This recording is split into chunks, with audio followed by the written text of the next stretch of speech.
State convener DSC 2003 forum ఈరోజు AP CPS EA తలపెట్టినటువంటి ఈ September 1 ఏదైతే పెన్షన్ విద్రోహ దినంగా పిలువబడుతుందో ఈ రోజును పురస్కరించుకుని రాష్ట్ర వ్యాప్తంగా ఈరోజు ఇక్కడికి ఉద్యోగ ఉపాధ్యాయ కార్మిక పెన్షన్లు అందరూ కూడా రాజధాని నగరమైనటువంటి ఇక్కడికి తరలి రావడం జరిగింది. మా యొక్క ప్రధానమైన డిమాండ్ ఏంటంటే ఈ దేశ ప్రధాని నరేంద్ర మోడీ గారు ఏ నినాదం అయితే ఇస్తున్నారో అదే నినాదం మేము కూడా గత 15 సంవత్సరాలకు ఇస్తున్నాము. ఈరోజు అవర్ హానరబుల్ హోమ్ మినిస్టర్ లోక్సభలో ఒక బిల్లు ప్రవేశపెట్టారు, 130వ రాజ్యాంగ సవరణ బిల్లు. ఎవరైతే ఒక మంత్రి కావచ్చు, ప్రధానమంత్రి కావచ్చు, ముఖ్యమంత్రి కావచ్చు, ఎవరైతే అవినీతికి పాల్పడినా లేదా ఒక నేరానికి పాల్పడి 30 రోజులు కనుక జైల్లో ఉంటే ఇమీడియట్గా అతని యొక్క పదవిని శాశ్వతంగా తొలగించేటువంటి బిల్లుని ఈరోజు చట్టసభలో ప్రవేశపెట్టారు.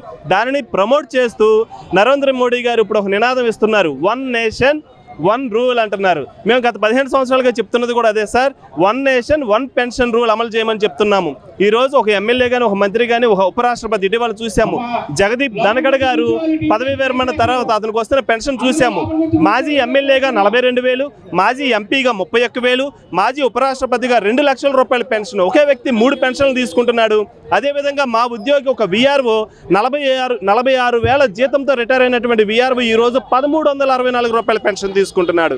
ఇది ఎక్కడి 1 రూల్ అని మేము అడుగుతున్నాం ఈరోజు ప్రధాని గారిని. మీరు అన్నట్టుగా 1 పెన్షన్ 1 నేషన్ 1 రూల్ అనేది ఎక్కడ అమలవుతుంది పెన్షన్ విషయంలో అని మేము అడుగుతున్నాము.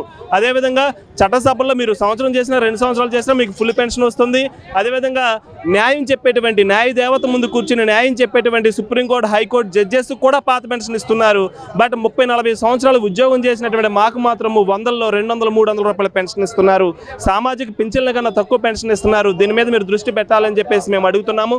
అదేవిధంగా ఈరోజు 5 రాష్ట్రాలు అమలైనటువంటి పాత పెన్షన్ ఆంధ్రప్రదేశ్లో ఎందుకు అమలు కావడం లేదు? పంజాబ్, హిమాచల్ ప్రదేశ్, ఛత్తీస్గఢ్, జార్ఖండ్, రాజస్థాన్ వంటి రాష్ట్రాల్లో అక్కడ ముఖ్యమంత్రులు సిపిఎస్ను రద్దు చేసి పాత పెన్షన్ పునరుద్ధరించినప్పుడు మన ముఖ్యమంత్రి చంద్రబాబు నాయుడు గారు ఆ పని ఎందుకు చేయడం లేదని చెప్పి మేము అడుగుతున్నాము.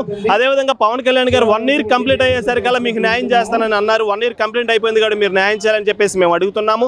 పెన్షన్ భారం అంటున్నారు. పెన్షన్ అనేటువంటిది భారం కాదని మేము నిరూపించగలము. ఎందుకంటే ఈరోజు భారతదేశంలో మానవుని యొక్క జీవిత కాలము 72 సంవత్సరాలు మాత్రమే ఉంది. మేము 62 సంవత్సరాల సర్వీస్లో ఉంటాము. మిగతా 10 సంవత్సరాలు మాత్రమే మీరు మాకు పాత పెన్షన్ ఇచ్చేది.